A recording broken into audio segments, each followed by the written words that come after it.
Okay, close shavers. I'm going to speak to two of my prominent guests about the Khabib fight, Khabib versus Conor. So, Aleem, you are a brown belt in prayer mantis, and also you're a teacher of British military martial arts. British military martial arts, yeah. And I've got next to you the one and only Moazzam Begg. Yeah, I think I sound like a wrestler now. So I'll ask you first because you know you experienced the martial arts in prayer mantis. What did you think about the whole fight? Well, the fight, I was watching it a couple of weeks, the build-up to the press conference and stuff. So you followed the, you even followed the press conference, yeah, right? and that was really getting me excited about the fight. Yeah. And watching Khabib and McGregor having the press conference, you know, it was like the way he was composing himself when McGregor was like putting him down with his father and conversation. Yeah, all that trash talk and all the ridiculous like the offences to the religion and faith and his dad and stuff. Yeah. Yeah.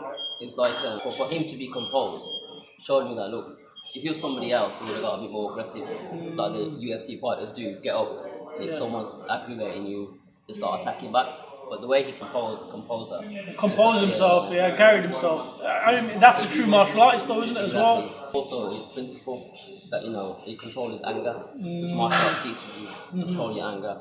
You know. What did you think about the fight then, Moazzam? Yes, SubhanAllah. I mean, one of the things that I don't necessarily like MMA very much. Okay. I'm not against. I've been supportive of it. I've been studying. I've got various belts in various martial arts. Because you've done martial arts in the past. Wing Chun, Taekwondo, Aikido, and Jiu-Jitsu. Oh, Jiu-Jitsu is okay, great. But the reason why MMA, I think, is it seems devoid of those principles and tenets. Like, for example, you just mentioned self-control. That's one of the tenets of Taekwondo: integrity, self-control, indomitable spirit, and so forth.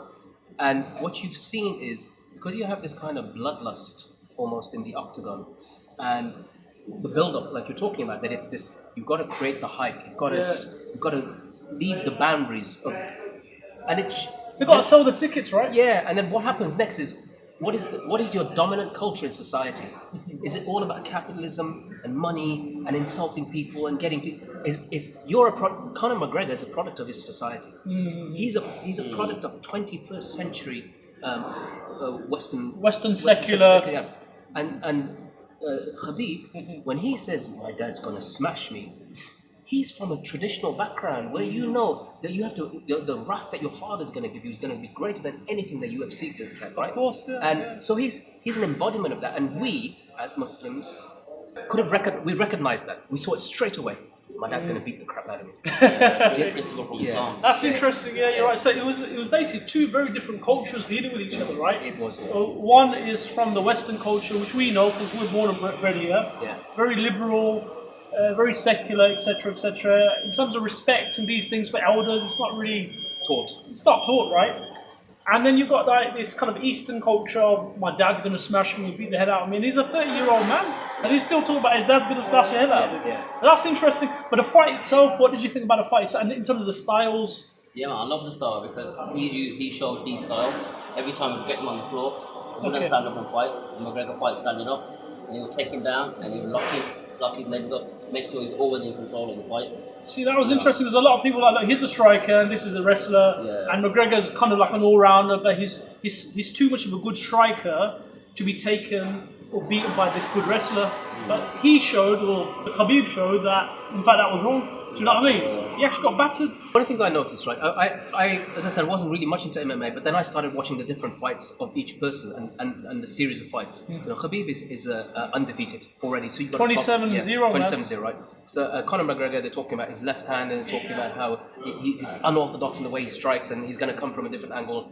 But the truth of the matter was, the type of wrestling he does, that Khabib does, the Russian sambo wrestling. Sambo wrestling. It is, it's different to Brazilian Jiu-Jitsu. Most people don't even know about it. The type of, and it goes back to actually wrestling is one of the, if not the oldest martial art in the world. Yeah. It's one of the oldest, right?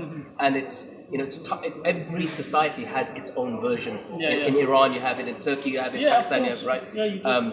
And Russia has their own too.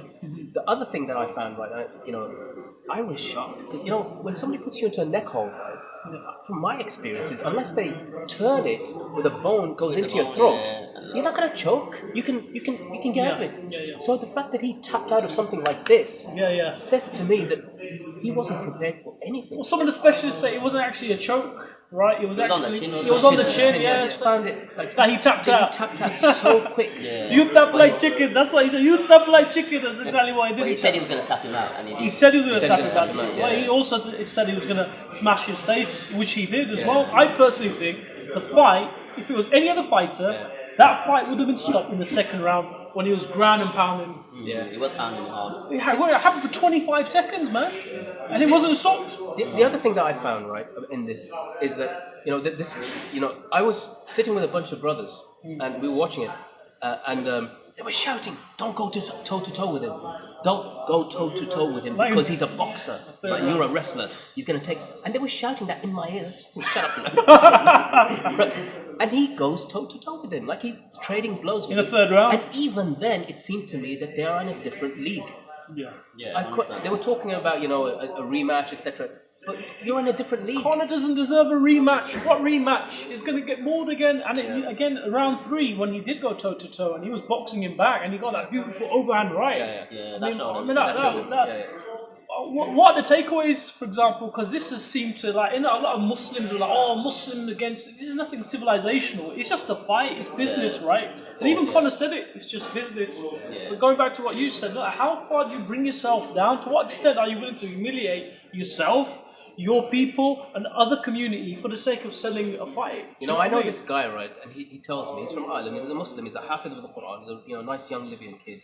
And he tells me that he's connected to Conor's team and has helped with his social media. Right. And he said to me in private, the guy is a very nice guy. Mm-hmm. That's what he told me, right? Yeah.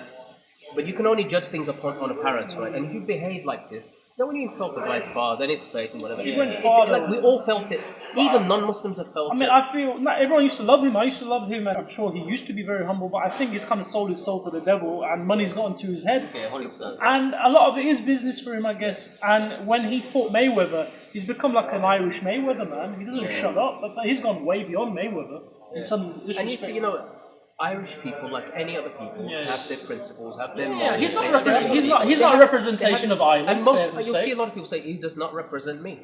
No, of course not. You can't say he represents Irish people. So, what are the takeaways for you, man? After the fight, because obviously everyone's talking about what happened after the fight. Because then that was lack of discipline, and he apologised for that. Yeah, you know what? I think that bit let him down a little bit, jumping over the fence and attacking. I think he would have kept it cool instead of jumping out. But at the same time, he couldn't shake his hand because then he would have been agreeing to the stuff like drinking. He's a man of lot, honour, dignity, isn't he? I think he did good. So what do you think about MMA then, from your perspective? You do pray in Mantis, very different, right? Yeah, totally different. I do like jiu-jitsu part of it, but standing up and fighting and blood to blow and bruising and elbows in the face and that, I think Islamically, for me, that's wrong. I don't agree with that part of it. But the physical, the training, I agree with that. That's fine. You said it's bloodlust, and it is very violent, isn't it? I mean, it goes back. It's like sadomasochist. So what it goes back to me, right? Here still, one of the most famous places in Italy, in Rome, is the Colosseum. What was the Colosseum place? Yeah, that's what it was. For gladiators, people wanted to see blood, as long as it's not their own. Yeah. Do you understand? If it's your own blood, it's a problem. You want to see other people fight so that you can get happy. And I think us buying into this kind of thing, I mean, you can go into the Muhammad Ali story, right? Yeah. But Muhammad Ali was big because of what he did outside of the ring. Exactly. He could. There are maybe pound for pound, there might be better boxers than Muhammad Ali. I don't know. What he did in the ring was amazing. Yeah. What he did outside the ring, stand up. When he said, "I refuse to go to Vietnam," he said, "No Vietnamese ever call me a nigger." He said those words. Yeah, he said, "They don't call true. me." Yeah, of course.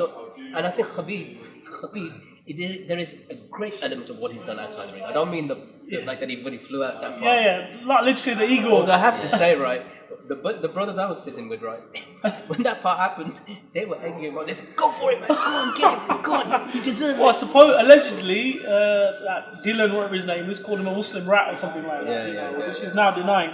But Khabib now is threatening. Well, he's saying he's not going to go back to the UFC because they've. His brother, I believe, and Zubair, another fighter called Zubair from Dagestani's region. They banned them basically. So the guy's got a lot of dignity. Congratulations to Khabib again, and he's set a different trend. Do you know what I mean? When he goes on and he says things like, "I say Alhamdulillah, and I know you guys don't like it." When he goes into Sajdat al-Shukr, when he says, "No, not me, him," when he makes his dua, when he holds on to his principles, we all, even if you weren't a man of faith, you'd respect it. You respect that, yeah. Well, so does 50 Cent, man. But yeah, all right. Thanks a lot, guys. I just thought I'd just catch up on that. It's trending right now. A lot of relevance. Thanks for chatting, speaking. Best of luck. How can people find you, Aleem? Aleem Khan, by the way. This is Aleem I'm Khan. on Instagram. You're on Instagram, yeah? Under what? Phoenix Eye Fist. Phoenix? Eye Fist. Phoenix Eye Fist. Yeah. I'm not going to ask you what that means, but anyway. All right, respect. Thanks a lot.